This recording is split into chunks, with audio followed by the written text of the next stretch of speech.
The swim team still had hours to go on a dark Illinois highway when the bus pulled into a rest stop parking lot, and Jaylan Butler and his teammates filed out to relieve their tired bones. Butler, then a 19-year-old freshman, took the opportunity for a selfie at a nearby sign, the perfect social media fodder to show parents and fans of Eastern Illinois University following their long journey home from a regional swim competition in South Dakota in February 2019. What happened next, as recounted in a lawsuit, was a blur of flashing police lights and screaming officers who seemed to materialize from thin air before Butler could return to the bus. They ordered Butler to lie on the ground and tapped his forehead with a cold gun barrel. "If you keep moving, I'm going to blow your f***ing head off," an officer warned Butler, according to the lawsuit filed in U.S. District Court last month, which alleges that officers from 3 agencies violated the student's civil rights when they mistakenly detained him while looking for someone else. Butler, now 20, did not resist that night off a northern Illinois highway near East Moline, according to the suit. He had internalized his father's lessons from The Talk, the anguishing family advice that many black parents pass on to their children on how to navigate police stops, the suit says.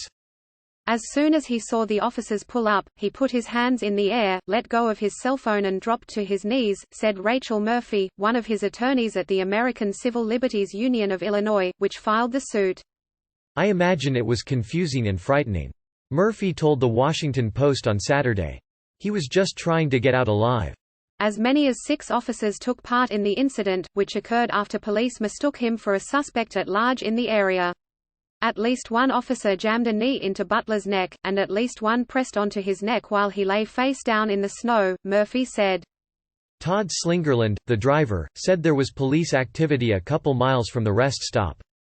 Then a police cruiser rounded a hairpin turn and rushed toward the bus. "When I saw the cars screaming in, I knew something was going down that shouldn't have gone down," he told the Post on Saturday. He watched the event unfold and tried to intervene. Slingerland, who said he is a 300-pound rugby player, was a few steps late trying to get between Butler and the officer. One racked a shotgun and yelled at the student.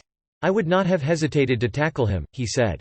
The officers detained Butler for a prolonged period of time, searched him, placed him in the back of a squad car and threatened a charge of resisting arrest, then let him go without explanation after reviewing his ID, the suit says. East Moline Police Chief Jeff Ramsey said officers in the area were searching for a suspect who shot at a vehicle and fled on foot near the parked bus, according to a statement released Saturday evening. They believed Butler may have been that suspect, who was later apprehended, he said. Ramsey said the allegations Butler made were inconsistent with his initial review and said they are without merit but did not elaborate, citing pending litigation. At the scene, Slingerland pressed one officer on the reason the event unfolded. They were looking for a black male and suspected the bus was being held hostage, Slingerland said he was told. It astounded him, he said, since they arrived in a deliberate manner and were aggressive to Butler after they learned he was a student and passenger on the bus. They were in search and destroy mode, he said of the first 2 responding officers. An officer each with the East Moline and Hampton police departments were sued, along with 2 deputies from the Rock Island Sheriff's Office and 2 unidentified John Doe officers. The sheriff, Jerry Bustos, said his deputies were hunting for a fugitive and had a brief interaction with Butler. He said they arrived after Butler was detained and denied his allegations. Too small to hire guards, too worried to go gun-free, community churches are now arming themselves. Slingerland pushed back against those assertions. "I can read, and the door that flew open had the word sheriff on it," he said. Few details are known because the officers refused to provide written information at the scene, Murphy said. The officers did not give their names, specify the reason for the stop or hand Butler a receipt detailing the search, the suit alleges, which is required under 2 laws that collect statistics used to study potential bias in traffic stops. Ramsey said the incident occurred in county jurisdiction and his department was assisting, but he declined to explain why his officer did not provide that documentation under the law. Data from the statistics shows black drivers have been stopped at numbers disproportionate to their population in Illinois, the ACLU found.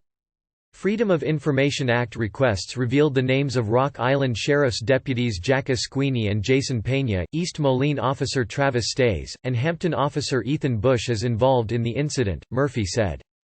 Hampton Police Chief Terry Engel referred questions to his legal counsel, who did not return a request for comment.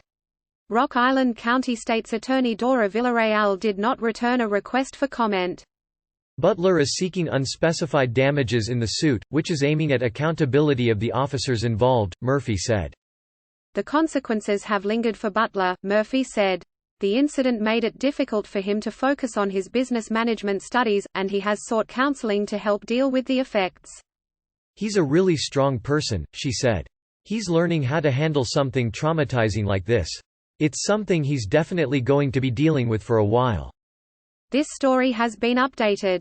Read more. A disproportionate number of D.C. police stops involved African Americans. When police kill unarmed black males, what seems obvious on video rarely leads to convictions.